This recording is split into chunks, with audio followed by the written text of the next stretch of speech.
Bonjour à toutes et à tous. Pour cette nouvelle séance d'Il était une fois la géopolitique, nous nous efforcerons de dégager les différents paramètres qui constituent la puissance d'un État en géopolitique.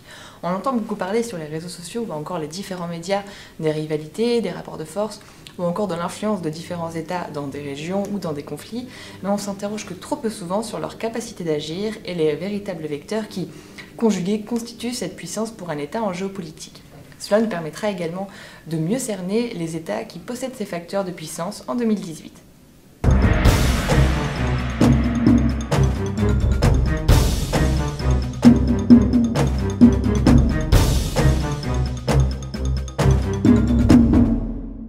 Bonjour Fabrice. Bonjour Lucie, bonjour à toutes et à tous.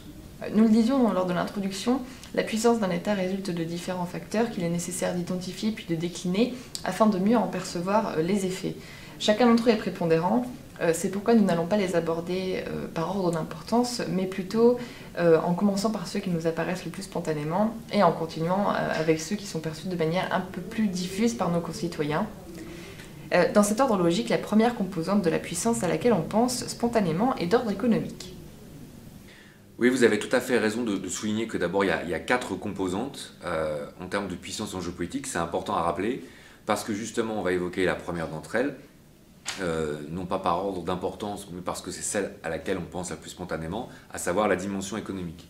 Et là, on va, dans nos propos, à la fois pouvoir développer la notion elle-même, et puis l'exemple, qui est la Chine, car souvent nos apprentis ou nos étudiants pensent spontanément, pas totalement à tort d'ailleurs, il faut être honnête, à la Chine comme une puissance sinon montante, voire même totalement dominante dès à présent en géopolitique, alors qu'en réalité, la Chine a surtout une puissance économique. Et puis il y a un deuxième point qu'on va s'empresser de dire tout de suite sur cet aspect, c'est qu'il ne faut pas réduire la dimension géopolitique uniquement à la dimension économique, ce qu'on fait beaucoup trop souvent.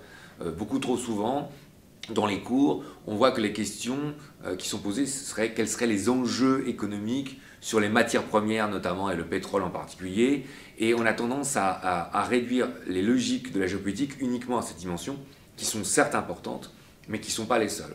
Alors là, justement, pour essayer d'appréhender cette dimension, on pensera à l'exemple de la Chine, car la Chine, en réalité, est un aspect qui est très intéressant. Elle a totalement évolué en gagnant en puissance depuis, globalement, 1990. Et c'est vrai que la Chine est le pays le plus symbolique en termes de maîtrise de l'économie.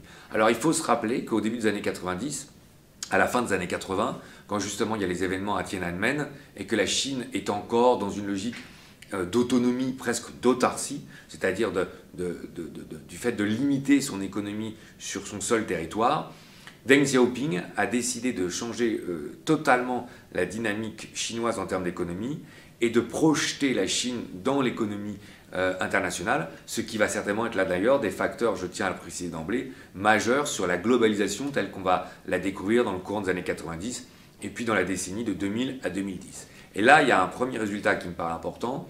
Globalement, la Chine, c'était 5% du PIB ou produit intérieur brut mondial dans le courant des années 90.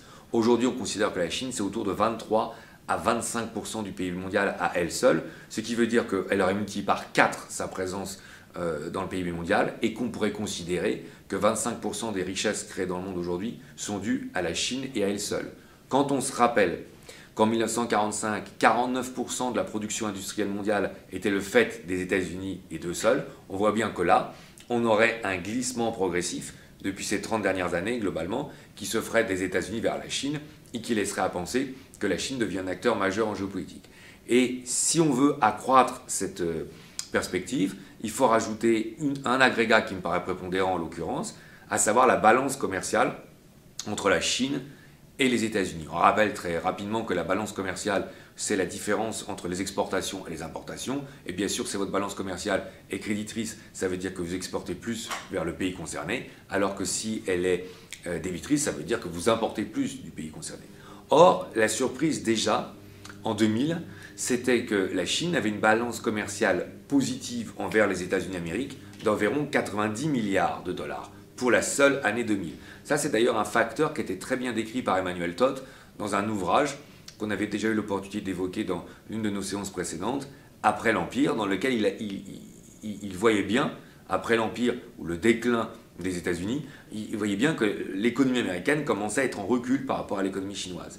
Mais ce qui est le plus intéressant maintenant à noter, parce qu'on est dans une situation où on a plus de recul, c'est qu'en 2016, la balance commerciale de la Chine, en réalité, était créditrice de 360 milliards de dollars par rapport aux États-Unis pour la seule année 2016. Donc là, on constate que pratiquement en 15 ans, le déficit de la balance commerciale américaine a été multiplié par 4 entre 2000 et 2016. Donc là, on voit bien le poids énorme de la puissance chinoise au niveau économique, tel qu'on le ressent à la fois en termes de PIB mondial et de balance commerciale avec les États-Unis, ce qui prouve qu'aujourd'hui, la Chine est bien la première puissance économique au monde, mais ça n'est pas totalement la même chose que d'être la première puissance géopolitique, car en géopolitique, il faut conjuguer la puissance économique à la puissance militaire, à la puissance démographique et à la puissance culturelle.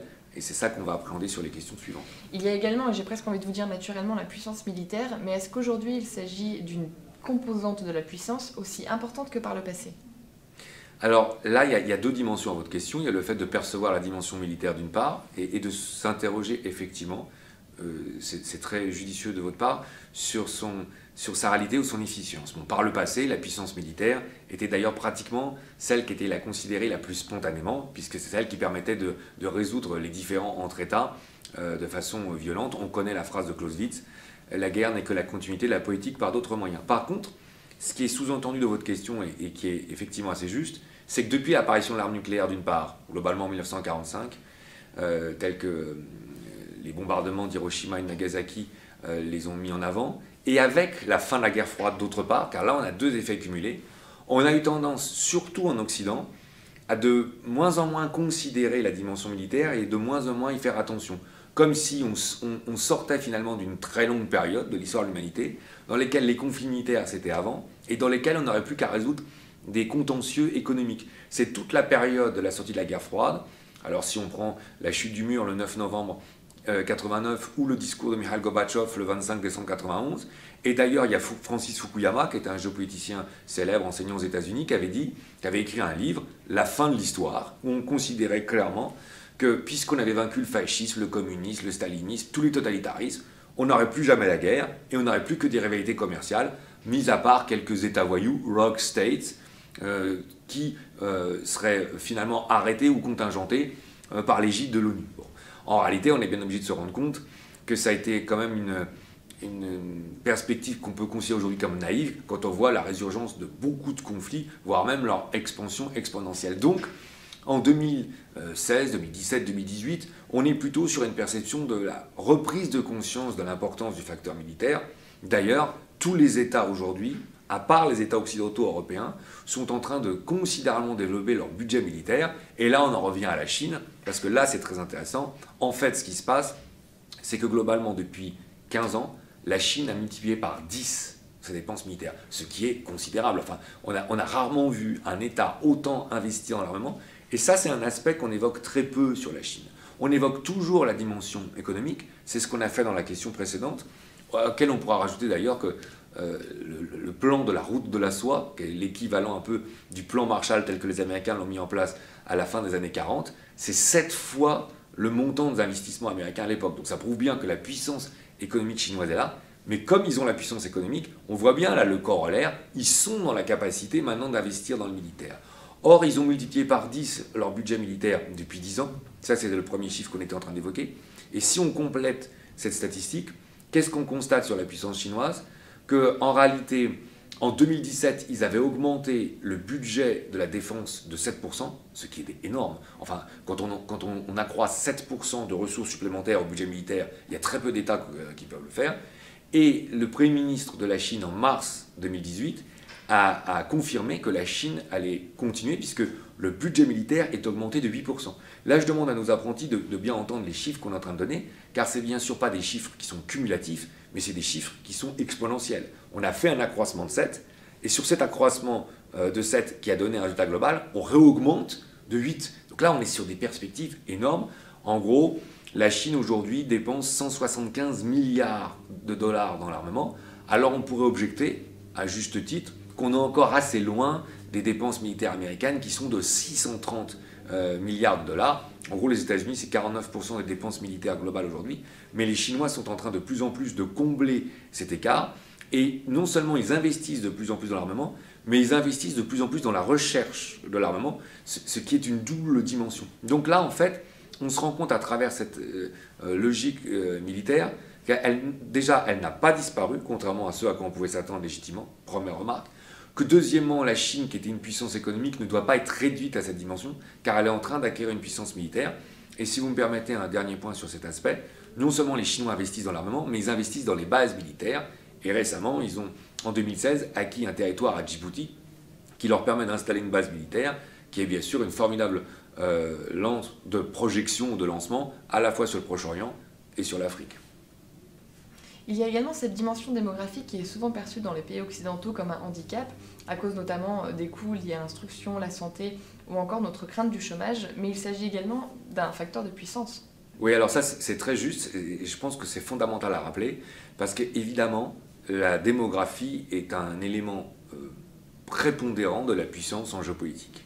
Or c'est un aspect qu'on a eu totalement tendance lui aussi à sous-estimer parce que comme vous l'évoquez dans votre question, en Occident on est profondément marqué par la crise économique globalement qui est persistante depuis les années 1974-75 avec les deux chocs pétroliers et on n'a jamais totalement réussi à sortir de cette perspective avec une montée du chômage qui était très importante puisque à titre d'exemple en France on avait à peu près 450 000 chômeurs en 1974 puis on est arrivé à 1,5 million au début des années 80 jusqu'aux chiffres tels qu'on les connaît aujourd'hui.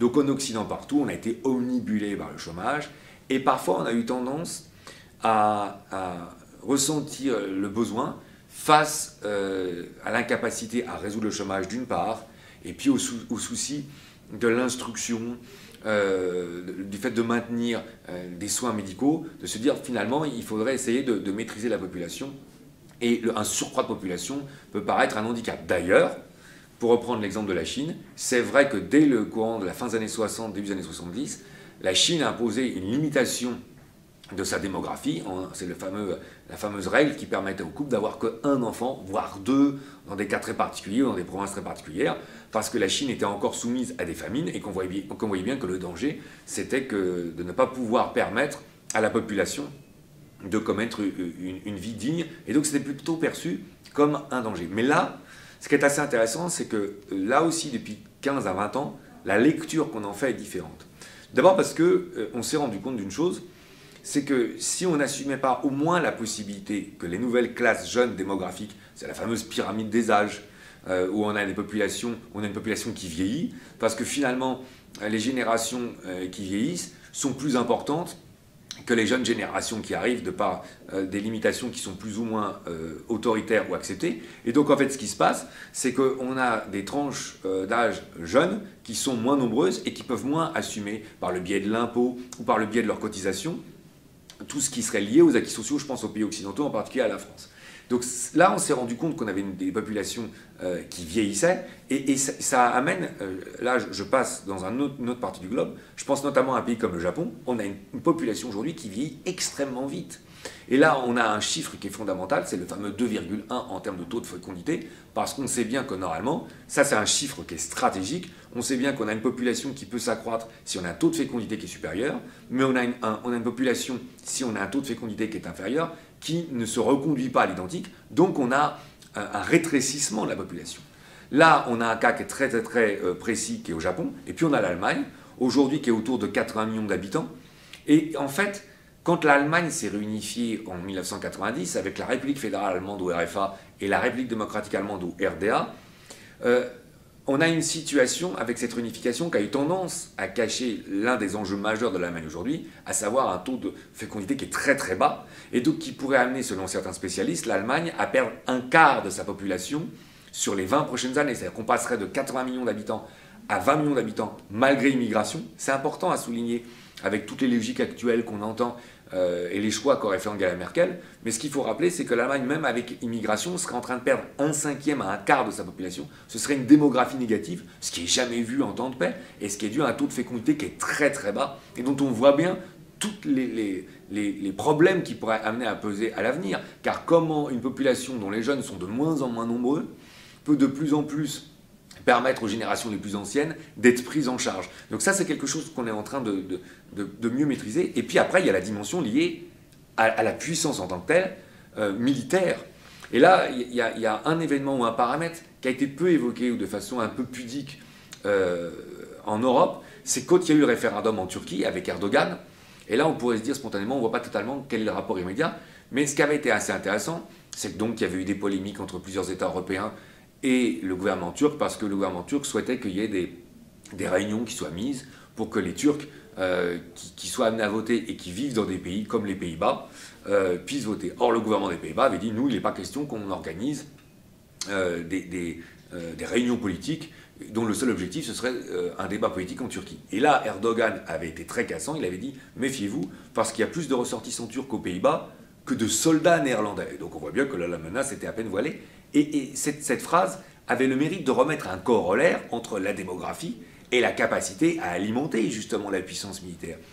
Et là, si vous me permettez, ce qui est très intéressant, c'est qu'on voit bien qu'il y a un corollaire entre la puissance économique qui permet de financer l'armée, mais qu'il y a un corollaire aussi entre la puissance de l'armée et la démographie, car bien sûr, la démographie nourrit la puissance militaire. Et ça, c'est des paramètres qu'on a eu tendance à oublier en Occident, et qui montrent bien que chacune des composantes qu'on évoque, d'une part, sont importantes, mais qu'elles sont bien sûr très liées les unes avec les autres. La démographie est importante parce que c'est la dynamique d'une population, et la démographie est importante parce que c'est bien sûr la démographie qui va nourrir la puissance militaire. De ce point de vue-là, on aura peut-être l'occasion de reparler lors d'une prochaine séance. Il y a un tas de paramètres qui sont importants à prendre en compte, parce que si en Occident on a plutôt des taux de fécondité très bas, au Proche, au Moyen-Orient, en Extrême-Orient, en Asie du Sud-Est d'une part et en Afrique d'autre part, on a des démographies qui sont en train de connaître une croissance exponentielle. La plupart des experts considèrent qu'entre 1900 et 2050, le continent africain va avoir sa population multipliée par 4. Quant à un pays comme l'Indonésie, c'est un exemple qu'il faut prendre. Aujourd'hui, l'Indonésie, c'est à peu près 260 à 270 millions d'habitants. Les projections sur 2050, ce serait que l'Indonésie, ce serait 350 à 360 millions d'habitants. Ce qui ferait de l'Indonésie la troisième puissance la plus importante au monde. Quant à la Chine, elle serait aux alentours d'1,450 milliard, 1,5 milliard. Et ne pas oublier que tous les experts s'accordent à dire que d'ici 2045, d'ici 2050, l'Inde passerait devant la Chine en puissance démographique. Ce qui serait un événement jamais vu dans l'histoire de l'humanité depuis son origine. Donc la démographie est fondamentale. Et en plus, là, sur la période qui s'écoulerait pratiquement des 10 dernières années jusqu'aux 20 prochaines années, on est en train de connaître un bouleversement qui va avoir des conséquences majeures dont je pense que les médias ne nous parlent pas assez. Si vous me permettez de rajouter un mot sur cet aspect, on nous parle souvent de développement durable, mais il faudrait quand même s'interroger sur la capacité à maintenir une logique philosophique comme le développement durable sur un territoire limité comme la Terre, dont je rappelle qu'en plus, elle n'est constituée qu'à 30% de terre, puisque 70% c'est de l'eau. Et donc comment fait-on pour limiter la production et améliorer le niveau de vie de la population mondiale quand on connaît une croissance telle qu'on la connaît aujourd'hui? Il y a deux derniers chiffres qui me viennent spontanément à l'esprit. La population mondiale en 1900, c'était environ 1 milliard d'habitants. La population mondiale aujourd'hui, c'est entre 7,5 et 8 milliards d'habitants. Et on sait, d'après les rapports onusiens, qu'il y a pratiquement 1 habitant sur 7, 1 milliard d'habitants, qui n'a pas accès à l'eau potable de façon quotidienne. Donc là, la démographie, ça va certainement être un des enjeux majeurs du XXIe siècle. On va aborder maintenant une dernière dimension qui paraît capitale et qui est trop souvent sous-estimée ou encore ignorée. Il s'agit de la dimension culturelle. Alors, loin d'être un facteur purement ludique, ne s'agirait-il pas là de la composante majeure de la puissance géopolitique ? Oui, alors, ça c'est très très juste aussi, et c'est vrai qu'on l'évoque en dernier, puisqu'on avait décidé de hiérarchiser, non pas des plus importants aux moins importants ou le contraire, mais en allant plutôt sur des paramètres ou des logiques qui sont trop sous-estimés ou pas assez intégrés en tant que tels. Il est évident que la plupart d'entre nous, on avait déjà intégré le fait qu'une civilisation peut être attractive ou peut avoir de l'influence, mais c'est devenu une vraie arme en géopolitique, a fortiori avec le développement de tous les réseaux sociaux et du numérique. De quoi s'agit-il? Là, si vous le voulez bien, on va d'abord chercher à mieux comprendre la notion, à la définir, ensuite à la mettre en illustration avec un exemple, et enfin peut-être en guise de conclusion de voir quels seraient les États qui maîtriseraient le plus non seulement ces dimensions, mais les trois autres, pour voir les États qui seraient les plus puissants en 2018. Alors, pour ce qui est de la notion elle-même, il y a un auteur, un géopoliticien aux États-Unis qui s'appelle Joseph Nye, qui a décrit une logique qui s'appellerait le soft power. Alors on voit bien la puissance douce, qu'on opposerait d'ailleurs à hard power. Alors là, il y avait déjà un jeu de mots avec bien sûr la dimension informatique, hard, soft en termes de process.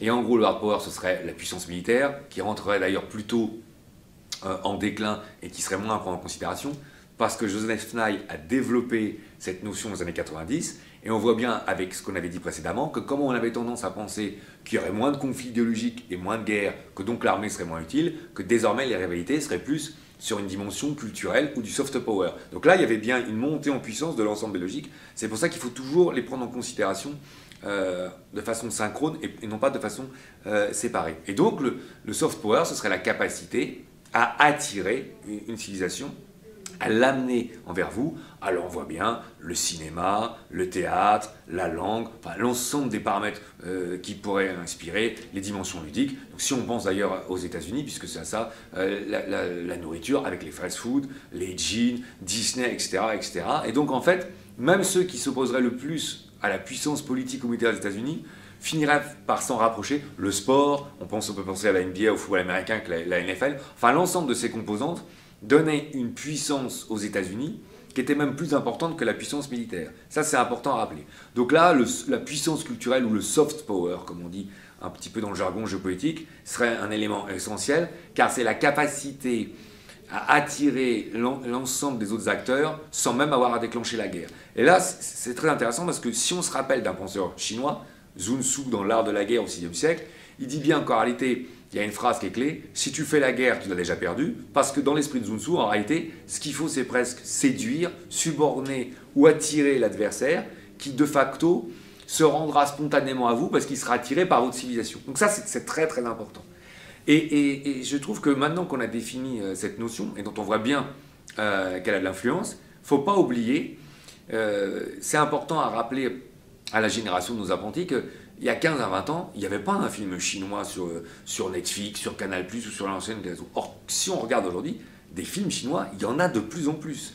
Et je ne parle pas uniquement d'un certain nombre de films où on aurait des acteurs chinois qui seraient mis en avant par Hollywood. Je parle bien de films qui seraient en fait des réalisations chinoises et qui parleraient d'ailleurs de la Chine au niveau médiéval. On voit bien que là, il y a de plus en plus de films qui mettent en valeur l'histoire de la Chine, d'autant plus que ça permet aux Chinois d'essayer d'éviter le 19e siècle, où la Chine a plutôt eu tendance à être une puissance qui a été en recul, et de valoriser le Moyen-Âge jusqu'à la Renaissance, où la Chine était plutôt une puissance majeure dans les relations internationales.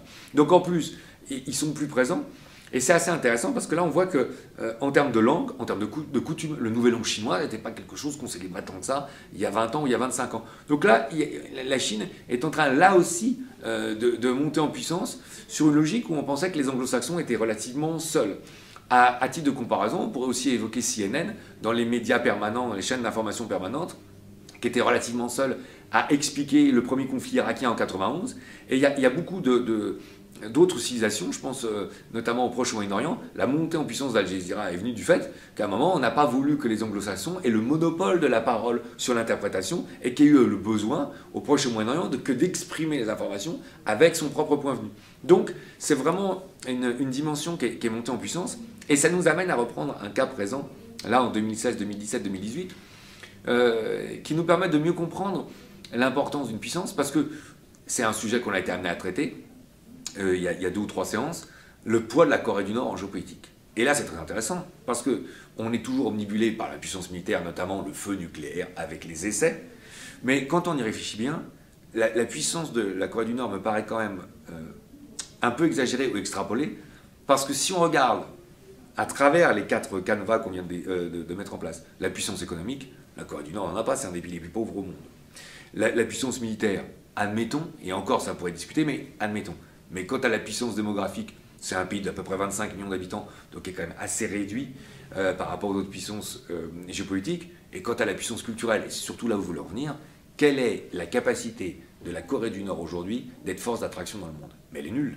Et c'est très intéressant à mettre en perspective, parce que c'est un pays donc, qui prétend s'insérer dans une logique marxiste, pure, presque stalinienne. Or, si on fait une comparaison avec l'Union soviétique, justement, dans les années 45 notamment jusqu'à la fin de la guerre froide, ce qu'on oublie trop souvent, c'est qu'il y avait une compétition culturelle. Certains prétendaient qu'il fallait se rapprocher des républiques populaires, comme on disait à l'époque, et quand on prend un poète comme Aragon, justement, qui encensait Staline, il faut quand même remettre les choses en perspective, et qui remerciait Staline dans un texte en disant que grâce à sa vie, il était un exemple pour l'humanité. Il faut quand même se rappeler des textes, et c'est vrai qu'aujourd'hui, quand on met ça en perspective et qu'on sait ce qui s'est passé avec le stalinisme, c'est difficile à croire, mais il y avait une force d'attraction de l'Union soviétique par rapport à un système politique ou par rapport à un système économique. Il n'y a aucune force d'attraction de la Corée du Nord, enfin qui aujourd'hui envisage ou rêve de vivre en Corée du Nord. Et donc ça, on l'oublie trop souvent, et c'est très important à rappeler, me semble-t-il.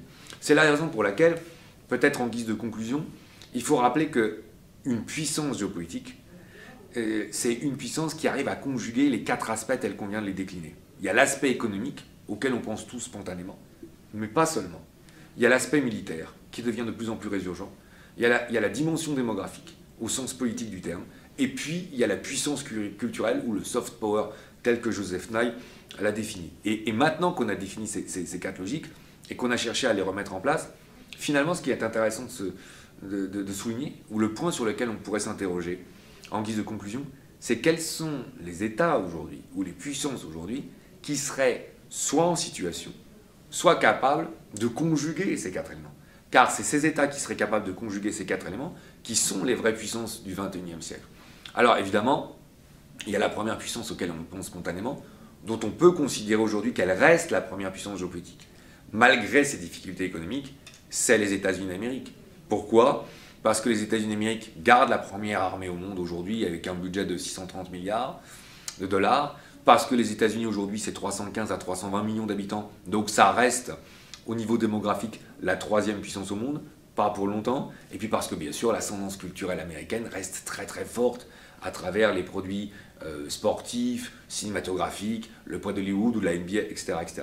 Mais on pourrait quand même tendance à remarquer que parce que l'économie commence à être de plus en plus en difficulté, que le budget militaire va donc être amené à un moment ou à un autre à être révisité, c'est impossible autrement, que la démographie va être de plus en plus, même si elle reste croissante, minorée, parce que les autres démographies vont être plus exponentielles, et que la puissance culturelle va être de plus en plus contestée, en fait, il y a d'autres puissances qui sont d'ailleurs même plus émergentes, mais qui sont d'ailleurs très très présentes. La Chine, on l'a vu à travers tous nos propos sur cette séance, est déjà là, et en réalité, elle se positionne déjà comme la 2e puissance géopolitique, voire même en parité ou en partenariat ou en opposition avec les États-Unis.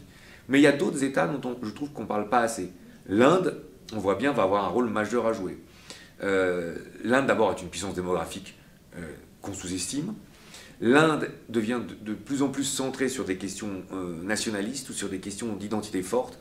Et l'Inde est un formidable pays de chercheurs scientifiques, et notamment de chercheurs sur le numérique, et qui investit de plus en plus dans l'armement. Il y a un pays auquel on ne pense pas assez, me semble-t-il, qui est un peu plus réservé aujourd'hui, dont De Gaulle se plaisait à dire que c'était la puissance de l'avenir et qu'elle le resterait longtemps, ce qui s'entendrait bien sûr que ça n'était pas vraiment une. Enfin, aujourd'hui, on peut légitimement s'interroger sur ce que le Brésil peut être amené à représenter à l'avenir.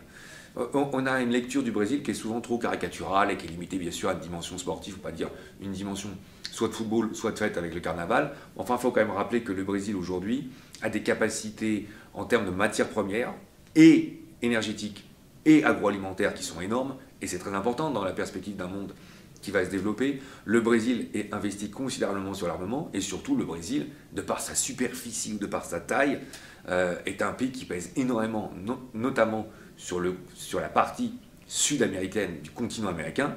Mais si les États-Unis en viennent à s'effacer un peu, peut-être qu'ils vont devoir éprouver le besoin de se rapprocher d'autres alliés, et je trouve qu'on n'évoque pas assez le Brésil dans ces perspectives.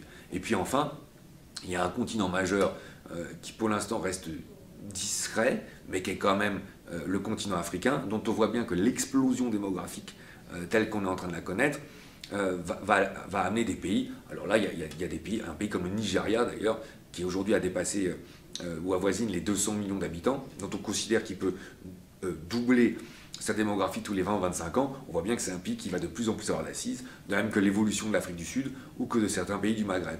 Donc, en fait, ce qui sera nécessaire de faire à l'avenir pour essayer d'anticiper les grandes puissances sur le XXIe siècle, c'est de voir quelles sont celles qui arriveront de façon conjointe à monter en puissance sur les 4 facteurs tels qu'on vient de les décliner ensemble. Merci beaucoup Fabrice et merci à vous toutes et à vous tous d'avoir suivi cette nouvelle vidéo. Comme d'habitude, si elle vous a plu, n'hésitez pas à la partager sur votre réseau et on se donne rendez-vous très bientôt pour un nouvel épisode d'Il était une fois la géopolitique.